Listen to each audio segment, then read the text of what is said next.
السلام علیکم حسن بھائی، آواز وعلیکم آ رہی ہے میری؟ السلام۔ آ رہی خیریت سے ہیں بھائی؟ حسن بھائی کیسے ہیں آپ؟ ٹھیک ہے، خیریت اللہ سے؟ تعالیٰ کا احسان ہے۔ کہاں سے کال کیا بھائی؟ اسلام آباد سے حسن بھائی۔ پہلے بھی کال کیا تھا آپ نے؟ جی جی جی، پہلے چہرہ آشنا یاد ہے لگتا آپ کو ایک دفعہ آپ نے آشنا مجھے لگتا کہا تھا کہ بڑے بڑے بالوں والا سٹائل ہے، تو ابھی دیکھے گنجا ہوا پڑا ہوں۔ ہے چلنے والی، اللہ آپ کو جزائے خیر دے۔ حسن بھائی کیسے ہیں آپ؟ ٹھیک ہے؟ اللہ تعالیٰ کا احسان ہے جی۔ اچھا حسن بھائی، آج میں چاہتا ہوں کہ میں آپ سے تھوڑا جو ہے نا سنی بن ہم، کے بات کروں۔ جی تو اچھا حسن بھائی، مجھے تھوڑا سا اس بارے میں بتا دیں، ایک شارٹ سینٹرو کہ یہ نماز تراویح بدعت کیسے ہے؟ بدعت اس لیے ہے کہ رسول پاک صلی اللہ علیہ وسلم نے یہ نماز نہیں پڑھائی ہے۔ نماز دیکھیں، نماز ہاں، نافلہ ماہ رمضان میں پڑھنا بڑی اچھی بات ہے۔ اب شرط یہ ہے ٹھیک ہے۔ کہ انسان نماز نافلہ کو جماعت کے ساتھ نہ پڑھے۔ جماعت کے ساتھ جب پڑھتے ہیں تو یہ بدعت ہے جی۔ اس کے دلائل میں نے ذکر کیا آج کے پروگرام میں، کچھ دلائل ہے، اس کے علاوہ اور بھی دلائل ہے میرے پاس جی۔ حسن بھائی، ہمیں جو ہماری کتاب ہے صحیح بخاری، اس کے اندر ملتا ہے کہ نبی پاک صلی اللہ علیہ وسلم نے جو ہے نا 3 دفعہ جماعت کرائی ہے، میں آپ کو اس دکھا کے دیتا بعد ہوں، انہوں نے دیکھو ترک کر دیا تھا۔ یہ نہیں ہے، یہ آپ اس علماء کو غلط پڑھ کے سناتے ہیں۔ میں آپ کو دکھا دیتا ہوں، بخاری کی حدیث یہ ہے بھائی، صحیح البخاری، شعب دار احیاء تراث العربی، سنہ 2001 میں چھپی ہے، باب صلاۃ اللیل، حدیث نمبر 731، صفحہ نمبر 144۔ میں اس کو کچھ بڑا کر دوں تاکہ سب کو نظر آئے۔ اچھا ملاحظہ فرمائیے، یہ حدیث زید ابن ثابت سے ہے، ان رسول اللہ صلی اللہ علیہ وآلہ وسلم اتخذ حجرتا حسبت انه قال من حصیر۔ رسول پاک صلی اللہ علیہ وآلہ وسلم نے ایک کمرہ بنایا مسجد میں، ایک جھونپڑا بنایا۔ میرا گمان ہے کہ زید نے کہا تھا کہ انہوں نے یہ چٹائی سے بنایا تھا۔ اچھا، یہ رمضان کے مہینے میں، فصلی فیہا لیالی، رسول اللہ صلی اللہ علیہ وآلہ وسلم نے کچھ رات وہاں پہ نماز پڑھتے تھے، فصلی بصلاتہ ناس من اصحابہ، تو رسول پاک صلی اللہ علیہ وسلم جب نماز پڑھ رہے تھے تو کچھ صحابہ ان کے نماز کی اقتداء کی، انہوں نے نماز نہیں پڑھائی، صحابہ نے ان کی نماز کی اقتداء کی ہے۔ تو اگر رسول پاک صلی اللہ علیہ وآلہ وسلم، بھائی صاحب کا وہ کٹ گیا نا انٹرنیٹ، رسول پاک صلی اللہ علیہ وسلم اگر نماز پڑھانا چاہ رہے ہوتے تو وہ چٹائی کا گھر نہیں بناتے، چٹائی کا جھونپڑا نہیں بناتے، کیونکہ امام جماعت کے بھی اس چٹائی کے گھر میں کیوں جائے، وہ اس محراب میں جائے گا، لوگوں کو کہے گا وہ میرے پاس نماز پڑھو۔ تو وہ اپنا فرادہ نماز پڑھ رہے ہیں، اپنے پرائیویسی کے لیے انہوں نے چٹائی کا چھوٹا سا ایک کمرہ سا بنایا مسجد کے اندر، انہوں نے جب نماز پڑھی ہے تو کچھ لوگوں نے ان سے اقتداء کی ہے۔ اس میں یہ نہیں ہے کہ لوگوں نے، اب میں آپ کو واپس لے کے آتا ہوں، آپ کی کال دوبارہ مل گئی، اس لیے نہیں ہے کہ انہوں نے لوگوں کو حکم دیا کہ میرے ساتھ تم نماز پڑھو، لوگوں نے ان سے کہ نماز میں اقتداء کی ہے۔ فلما علم بهم جعل يقعد، جب رسول خدا صلی اللہ علیہ وسلم کو پتہ چلا ہے کہ لوگ ان کی اقتداء کر رہے ہیں تو وہ بیٹھ گئے۔ جب یا اس طرح ترجمہ کرو کہ جب پتہ چل جاتا کہ لوگ میرے پیچھے نماز پڑھیں تو بیٹھ جاتے، یعنی وہ خود اس جماعت کو باطل کرا دیتے۔ فخرج الیہم، تو ان کے پاس گئے، لوگوں کے پاس گئے، فقال قد عرفت الذی رأیت من صنیعکم، میں نے دیکھا کہ تم نے کیا کیا ہے۔ یہ نہیں ہے، یہ کوئی تعریف کے الفاظ نہیں ہے، آپ نے یہ جو کام کیا اچھا کیا، مجھے پتا ہے کہ تم لوگوں نے کس حرکت کرنے کی کوشش کی ہے۔ فصلوا ایھا الناس فی بیوتکم، بس اے لوگ جاؤ اپنے گھروں میں نماز پڑھو۔ یہ مذمت کے الفاظ ہیں، یعنی رسول پاک صلی اللہ علیہ وآلہ وسلم نماز پڑھ رہے ہیں، کچھ لوگ ان کے پیچھے نماز میں لگ گئے، انہوں نے خود اپنی نماز توڑ دی ہے، جماعت کو باطل کرایا کہ یہ وہ راضی نہیں ہے اس بات پر، اور پھر آگئے کہا اس الفاظ کے ساتھ کہ مجھے پتا ہے کہ تم لوگوں نے کیا کام کرنے کی کوشش کی ہے، بس تم اپنے گھر چلے جاؤ، گھروں میں نماز پڑھو۔ فإن أفضل الصلاة صلاة الرجل فإن أفضل الصلاة صلاة المرء في البيت إلا مكتوبة، تو بہتر یہی ہے، بہترین نماز یہی ہے کہ انسان اپنے گھر میں پڑھے مگر نماز فریضہ، نماز فریضہ۔ یہ ایک حدیث۔ اگلا جو حدیث ہے صفحہ نمبر 1096 میں، حدیث 6113 ہے، ملاحظہ فرمائیے. یہ بھی زید ابن ثابت سے ہے. زید کہتے ہیں کہ احتجر رسول اللہ صلی اللہ علیہ وآلہ حجیرة مخصفہ او حسیرا. رسول پاک صلی اللہ علیہ وآلہ وسلم نے چٹائی سے یا اس کے درختوں سے، اس کی جو کھجور کی درخت کے جو پتے ہوتے ہیں، اس سے انہوں نے اپنے لیے ایک چھوٹا سا کمرہ بنایا مسجد میں. فخرج رسول اللہ صلی اللہ علیہ وآلہ یصلی فیہا. رسول پاک صلی اللہ علیہ وسلم جاتے اس میں نماز پڑھتے اس چٹائی کے گھر میں. فتتبع الیہ رجال، تو ان کچھ لوگ ان کے پیچھے لگ گئے، انہوں نے پیچھا کیا. دیکھیں الفاظ دیکھیں، پیغمبر صلی اللہ علیہ وسلم اگر انہوں نے نماز پڑھانی ہوتی وہ محراب میں جاتے، حکم دیتے کہ آؤ میرے پیچھے نماز پڑھو. چٹائی کا چھوٹا سا گھر بناتے ہیں تاکہ اس میں پرائیویٹ نماز پڑھیں، فرادہ نماز پڑھنے کی نیت ہے ان کی، اور یہ لوگ ان کی اتباع کرتے ہیں، یعنی ان کے پیچھے لگ جاتے ہیں. وجاؤوا یصلون بصلاتہ، اور یہ لوگ ان کی نماز میں اقتداء کرنا شروع کی، پیغمبر کی نماز میں. ثم جاؤوا لیلۃ فحضروا، پھر اگلے رات آ گئے. اس اگلے روایت میں نے دیکھا نا، پیغمبر صلی اللہ علیہ وسلم بیٹھ جاتے جب وہ نماز پڑھتے، تو اس میں نہیں ہے کہ بیٹھ جاتے. اس میں آگے کیا ہے کہ آگے پیغمبر کیا کرتے، پیغمبر نے ان کو منع کیا، اس میں اس کا ذکر نہیں، وہ دوسری حدیث میں تھا. اس میں یہ ہے کہ ایک رات وہ آئے، وَأَبْدَأَ رسول اللہ صلی اللہ علیہ وسلم فلم یخرج. رسول پاک صلی اللہ علیہ وآلہ وسلم باہر نہیں نکلے، نماز اپنے وہ چٹائی کے گھر میں نماز پڑھ. یہ چٹائی کا گھر کہاں پہ تھا؟ یہ جھونپڑا جو تھا مسجد کے اندر تھا. اچھا، تو وہاں پہ پیغمبر نہیں آئے صلی اللہ علیہ وآلہ وسلم. فَرَفَعُوا أَصْوَاتَهُمْ وَحَسَبُوا الْبَابَ، تو ان لوگوں نے اپنی آوازیں بلند کیا اور پتھر مارے، ان کے دروازے پہ پتھراؤ کیا، پتھر مارے پیغمبر صلی اللہ علیہ وسلم کے گھر پہ. فخرج الیہم مغضبا، رسول پاک صلی اللہ علیہ وسلم غضبناک آئے. فقال لهم رسول اللہ صلی اللہ علیہ وسلم، رسول پاک صلی اللہ علیہ وسلم نے ان سے کہا، ما زال بکم صنیعکم، تم ابھی تک اسی حرکت کر رہے ہو، تم ابھی تک اسی حرکت پہ لگے ہوئے ہو. یہ کوئی مدح کے الفاظ نہیں ہے، تائید کے الفاظ نہیں ہے، مذمت کے الفاظ ہیں.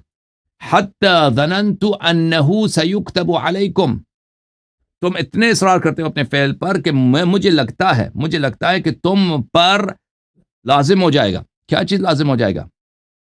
جماعت مخالفین کہتے ہیں کہ یہ کس کی بات ہو رہی ہے؟ یہ نماز کی بات ہو رہی ہے کہ رسول پاک صلی اللہ علیہ وسلم نے کہا کہ مجھے ڈر ہے کہ نماز واجب ہو. نہیں، پیغمبر نے کہیں نہیں نماز کا ذکر نہیں ہے کہ مجھے گمان ہے کہ نماز آپ پہ واجب ہو جائے گا.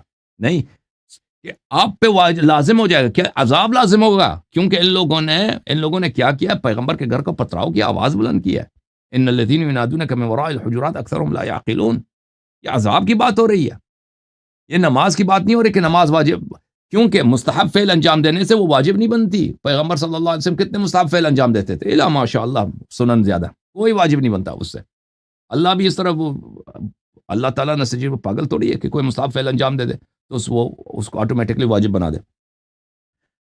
اور فعلیکم، پھر اللہ نے شب معراج وعدہ کیا تھا پیغمبر سے کہ آج کے بعد کوئی مزید نماز واجب میں نے کرنا ہی نہیں ہے. تو یہاں پہ وہ اس کی بات ہی نہیں ہے، نماز واجب ہونے کی بات ہی نہیں. فعلیکم بالصلاۃ فی، جاؤ اپنے گھروں میں نماز پڑھو. فإن خیر الصلاۃ المرء فی بیتہ الا الصلاۃ المکتوبہ، بہترین نماز وہی ہے جو انسان پڑھے مسجد میں پڑھے، مگر نماز ہے واجب. اچھا، تو بخاری کی روایت یہ ہے میرے بھائی. اوکے جی جناب، میری آواز آ رہی ہے آپ کو؟ آ رہی ہے. اچھا حسن بھائی، اب دیکھیں مسئلہ یہ ہے، میں آپ کی بات اچھے سے سمجھ گیا ہوں. اب مسئلہ یہ ہے کہ ہمارے پاس دیکھیں ایک حدیث یہ بھی ہے کہ اللہ پاک کی اطاعت کریں، اور اس کے بعد نبی پاک صلی اللہ علیہ وسلم کی اطاعت کریں، اور اس کے بعد جو خلفائے راشدین ہیں ان کی اطاعت کریں. اب جیسا کہ حضرت عمر کے دور میں نماز تراویح خلیفہ دوبارہ سے راشد نہیں ہے سٹارٹ بھائی، کی گئی. عمر راشد نہیں ہے. خلفائے راشدین یعنی 12 امام، خلفائے راشدین جس کو اللہ نے، بھائی جس کو پیغمبر صلی اللہ علیہ وسلم خلیفہ بنایا، جو پوری امت ان کے امامت پہ اجماع رکھتی ہے، جو پیغمبر صلی اللہ علیہ وسلم نے فرمایا کہ میرے بعد 12 خلفاء ہوں گے، وہ ہیں خلفائے راشدین. کس نے کہا کہ وہ عمر کے اعمال کو آپ دیکھ لیں، جس کے شان میں وہ کیسے راشد ہے، ہدایت یافتہ ہے، کہ اسی کے لیے سورہ حجرات نازل ہوئی ہے. کہ وہ خود کہتا ہے مجھے نبی صلی اللہ علیہ وسلم کی نبوت پہ شک ہوا تھا حدیبیہ میں. جب وہ خود بھاگ گیا تھا، کئی دفعہ جنگوں میں بھاگ گیا تھا، وہ خیبر وغیرہ میں، وہ کیسے راشد یعنی ہدایت یافتہ بھائی، اللہ کا خوف کرو. وہ تیمم کے خلاف وہ فتویٰ دیتا تھا، میں نے آپ کی کتابوں سے دکھایا بھائی. جی سمجھ گیا حسن بھائی. اچھا، اس کے بعد میں نے یہ پوچھنا تھا کہ اہل بیت کی فقہ میں جو ہے نا تراویح کے حوالے سے اقوال موجود ہیں کچھ، جی مطلب بالکل آپ کی بالکل بکس میں؟ بدعت ہے. کوئی ایک آدھ مجھے، کوئی ہاں میں ایک جو دکھا دیتا مین ہوں، آپ سمجھتے ہیں وہ مجھے ضرورت. میں دکھا دیتا ہوں تراویح. ایک منٹ میں ڈھونڈ لوں، میں نکال لیتا ہوں.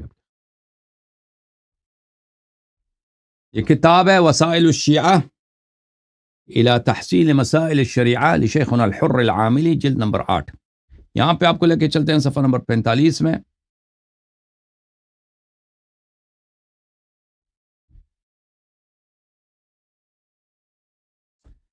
یہ صفحہ نمبر 45 ہے. اس میں بہت سارے روایات ہیں. باب عدم جواز الجماع فی الصلاة النوافل فی شہر رمضان وفی غیرہ ما عدا مستثنی. رمضان میں یا غیر رمضان میں نوافل کو جماعت کے ساتھ نہیں پڑھ سکتے مگر وہ چیزیں جو مستثنا ہیں، مثلا صلاۃ استسقاء. صلاۃ استسقاء مسنون ہے، واجب نہیں ہے، لیکن اس کو جماعت کے ساتھ پڑھ سکتے ہیں. اس کے علاوہ باقی نمازوں کو، مستحب نمازوں کو آپ جماعت کے ساتھ نہیں پڑھ سکتے. اس میں بہت سارے روایات ہیں، ملاحظہ فرمائیے. اس میں حدیث نمبر 1 ملاحظہ کریں. حضرت امام جعفر صادق علیہ الصلاۃ والسلام اور امام محمد باقر علیہ السلام دونوں سے میں نے پوچھا. محمد ابن مسلم اور فضیل دونوں کہتے ہیں کہ ہم نے دونوں امام سے پوچھا اس شہر رمضان میں نافلہ باللیل فی جماعہ، کہ ہم نماز نافلہ کو جماعت کے ساتھ پڑھیں رات کو، اس کا کیا حکم ہے؟ فقال، ان دونوں نے فرمایا سلام اللہ علیہما، ان رسول اللہ صلی اللہ علیہ وآلہ کان اذا صلی العشاء الآخرہ انصرف الی منزلہ. رسول پاک صلی اللہ علیہ وسلم کا دستور یہ تھا کہ نماز عشاء پڑھ کر وہ اپنے گھر چلے جاتے تھے. ثم یخرج من آخر اللیل الی المسجد فیقوم فیصلی، پھر رات کے آخری حصے میں واپس مسجد آتے تھے، کچھ دیر آرام کر کے دوبارہ تشریف لاتے تھے اور نماز پڑھتے تھے. فخرج فی اول لیلۃ من شہر رمضان لیصلی کما کان یصلی، رمضان کے پہلی رات کو وہ ایک دفعہ آئے کہ اسی طرح اپنی نماز نوافل پڑھیں مسجد میں. فاصطف الناس خلفہ، لوگ ان کے پیچھے لگ گئے نماز جماعت میں، لوگوں نے صف بنا دیا. فہرب منہم الی بیتہ وترکہم، رسول اللہ صلی اللہ علیہ وآلہ وسلم نے وہ نمازی چھوڑ دی اور اپنے گھر چلے گئے. وہاں سے ان لوگوں سے انہوں نے دوری اختیار کی، واپس اپنے گھر چلے گئے. اچھا، ففعلوا، ان کو ترک کیا، ان کو چھوڑ دیا لوگوں کو اپنے حالت پر. ففعلوا ذلك 3 لیال، اور 3 دفعہ انہوں نے ایک انجام دیا، لوگوں نے 3 راتیں انہوں نے، لوگوں نے یہ، ان کا طریقہ کار یہی تھا. پیغمبر صلی اللہ علیہ وسلم معمول کے مطابق آتے تھے نماز پڑھنے کے لیے، لوگ صف بناتے تھے، تو پیغمبر صلی اللہ علیہ وسلم وہاں سے بھاگ کر واپس اپنے گھر چلے جاتے تھے. جب یہ بار بار تکرار ہوا ہے، فقام فی الیوم الثالث علی منبرہ، تیسری رات کو وہ اپنے منبر پہ گئے، انہوں نے خطبہ دیا، حمد الہی اور ثنا کیا. ایھا الناس ان الصلاۃ باللیل فی شہر رمضان من النافلہ فی جماعۃ بدعہ، رسول اللہ صلی اللہ علیہ وسلم نے واضح الفاظ میں کہہ دیا، خطبہ دیا، فرمایا کہ ماہ رمضان میں رات کو نافلہ کو جماعت کے ساتھ پڑھنا یہ بدعت ہے. وصلاۃ الضحیٰ بدعہ، جماعت مخالفین کے بعد ایک اور نماز بھی ہے صلاۃ الضحیٰ بولتے ہیں، وہ بھی بدعت ہے، وہ نماز ظہر کے وقت سے پہلے پڑھتے ہیں لوگ، وہ بھی بدعت ہے. یہ پیغمبر صلی اللہ علیہ وسلم کے زمانے میں صحابہ نے شروع کیا تھا، تراویح بھی شروع کیا تھا اور ضحیٰ بھی شروع کیا کرنے، انہوں نے کوشش کیا تھا. بہرحال تراویح تو ان سے نہیں جم سکی کیونکہ پیغمبر صلی اللہ علیہ وسلم نے ان کو مسجد سے نکال دیا تھا، اور نماز ضحیٰ بھی انہوں نے شروع کیا تھا صحابہ نے. پیغمبر نے فرمایا یہ دونوں بدعت ہے. الا فلا تجمعوا لیلا فی شہر رمضان لصلاۃ اللیل، جان لو اس بات کو، خبردار کہ نماز نافلہ کو، نافلۃ اللیل، نماز تہجد کو جماعت کے ساتھ نہیں پڑھنا ماہ رمضان میں، اس کے لیے جماعت نہیں کرنا. ولا تصلوا صلاۃ الضحیٰ فإن تلک معصیہ، اور ضحیٰ کی بھی کوئی نماز نہیں ہے، ضحیٰ کی نماز یہ بھی معصیت ہے. الا وإن كل بدعة ضلالہ وكل ضلالة سبیلها إلى النار، فرمایا کہ ہر بدعت گمراہی ہے اور ہر گمراہی آپ کو جہنم لے کے جائے گی. ثم نزل وهو يقول قلیل فی سنت خیر من کثیر فی بدعہ. رسول اللہ صلی اللہ علیہ وسلم ممبر سے اتر رہے تھے اور انہوں نے فرمایا، اترتے ہوئے فرمایا کہ قلیل عمل انسان سنت کے پہ عمل کرتے ہوئے بجا لائے، اس سے بہت سارا عمل بدعت میں بجا لائے، اس سے بہتر ہے. اچھا، آپ کی خدمت میں عرض کروں، یہاں پہ روایت کرتے ہیں کہ حضرت امام جعفر صادق علیہ السلام نے فرمایا کہ میں نے ان سے پوچھا کہ رمضان میں جو تراویح ہوتی ہے اس کا کیا حکم ہے؟ فرمایا کہ جب امیر المؤمنین علی علیہ السلام کوفہ تشریف لائے، انہوں نے امام حسن مجتبی، الامام حسن ابن علی علیہ السلام کو حکم دیا ان ینادی فی الناس، کہ وہ لوگوں میں اعلان کریں لا صلاۃ فی شہر رمضان فی المساجد جماعہ، کہ رمضان میں جماعت کی جو نماز ہوتی ہے تراویح کی نماز، یہ اس پہ پابندی ہے، کوئی نہیں پڑھ سکتا. فنادا فی الناس، تو امام حسن علیہ السلام نے یہ ندا کر دیا، لوگوں میں یہ اعلان کر دیا. فلما سمع الناس مقالۃ الحسن ابن علی صاحوا، جب لوگوں نے سنا کہ یہ تو خلیفہ کے بیٹے ہیں، یہ اپنے والد کی جانب سے اعلان کر رہے ہیں کہ پابندی ہے، تراویح کوئی نہیں پڑھ سکتا، لوگوں نے نعرہ گلی میں مسجد میں یہ نعرے لگانے شروع کر دیے، وا عمرا وا عمرا، عمر تو کہاں ہے، عمر کی مصیبت، عمر وا عمر تو کہاں ہے. فلما رجع الحسن الى امیر المؤمنین علیہ السلام قال له ما هذا الصوت، جب امام حسن مجتبی علیہ السلام واپس آئے تو ان کے والد امیر المؤمنین علیہ السلام نے پوچھا یہ کیا لوگ کیا نعرے لگا رہے ہیں؟ انہوں نے کہا کہ لوگ نعرے لگا رہے ہیں وا عمرا وا عمرا، عمر کی سنت عمر کی سنت. دوسری روایت میں کہ امیر المؤمنین علیہ السلام کو خدشہ ہو گیا کہ ابھی بغاوت ہوگی میرے خلاف، تو انہوں نے پھر کہہ دیا قل لهم صلوا، ان سے کہہ دو کہ بھائی تراویح پڑھنا ہے پڑھ لو. تو یہ اچھا، پھر ملاحظہ فرمائیے، حضرت امام جعفر صادق علیہ السلام نے فرمایا کہ رسول اللہ صلی اللہ علیہ وآلہ وسلم یزید فی صلاتی فی شہر رمضان اذا صلی العتمہ صلی بعدها. رسول پاک صلی اللہ علیہ وسلم ماہ رمضان میں بہت زیادہ نماز پڑھتے تھے، یعنی دوسرے مہینوں کے مقابلے میں اس مہینے میں زیادہ نماز پڑھتے تھے. جب وہ عشاء پڑھتے تھے تو اس کے بعد نوافل میں لگ جاتے تھے. فیقوم الناس خلفہ فیدخلوا ویدعهم، پھر لوگ کیا کرتے تھے، صحابہ ان کے پیچھے جماعت میں لگ جاتے تھے نوافل میں. تو رسول خدا صلی اللہ علیہ وسلم جب یہ حالت دیکھتے تھے اپنا نماز چھوڑ جاتے تھے، وہ اپنے گھر تشریف لے جاتے تھے. ان کو جماعت کو ایسے ہی ترک، یعنی جماعت باطل ہو جاتی تھی جب امام ہی چلا جاتا ہے. پھر واپس آتے تھے، پھر وہ لوگ جب واپس آتے تھے دوبارہ نماز پڑھنے کے لیے دوبارہ لوگ لگ جاتے تھے. تو یہ کئی دفعہ ہوا، یہ کئی دفعہ اس طرح ہوا کہ رسول پاک صلی اللہ علیہ وسلم نماز کے لیے آتے تھے، اور یہ بخاری میں بھی موجود ہے، فریقین نے روایت کی ہے، ٹھیک ہے نا، کئی دفعہ اس طرح ہوا ہے. اچھا، یہ آپ کی خدمت میں. جی میرے بھائی آپ بولیں. اچھا حسن بھائی، میرا لاسٹ اور سب سے امپورٹنٹ کوشچن کہ جس کے لیے میں لاسٹ سیچرڈے کو بھی آنا چاہتا تھا لیکن تھوڑی وہ خریداری کی وجہ سے میں نہیں آ سکا. حسن بھائی، اب ایشو یہ ہے کہ ظاہر سی بات ہے کہ میرے لیے یہ پاسبل نہیں ہے کہ میں جو اہل بیت کی فقہ کے مطابق جو روزے کی ٹائمنگ ہے اس کو فالو کر سکوں اپنے گھر کے اندر. تو اس صورت میں مجھے یہ بتائیں کہ جی اہل سنت والی جو ٹائمنگ ہے اس کے ساتھ ہی اگر میں روزہ رکھوں اور افطار کروں تو اس کے اندر مطلب روزہ تو باطل نہیں ہو جائے گا میرا؟ نہیں، اگر آپ تقیہ کی وجہ سے کر رہے ہیں تو باطل نہیں ہے. اہل بیت علیہ السلام کا حدیث ہے، ظاہر اس تقیہ کی وجہ سے، ہاں تقیہ کی وجہ سے باطل نہیں ہوتی. چونکہ ظاہر ہے گھر کے اندر رہتے ہوئے میرے لیے پاسبل نہیں ہے. بالکل بالکل بالکل، انہی کے فقہ کے مطابق پڑھیں آپ. جب سورج غروب ہوتی ہے تو اسی وقت آپ افطار کریں، اہل بیت علیہ السلام کے احادیث ہیں اس پر. اوکے، تھینک یو، اللہ آپ کو عزت. چلیں، بہت شکریہ حسن بھائی، اوکے سلامت میرے رہیں، بھائی، اللہ اللہ پاک آپ آپ کو کو عزت خوش دے. رکھے. اللہ حافظ. اللہ حافظ، اللہ حافظ.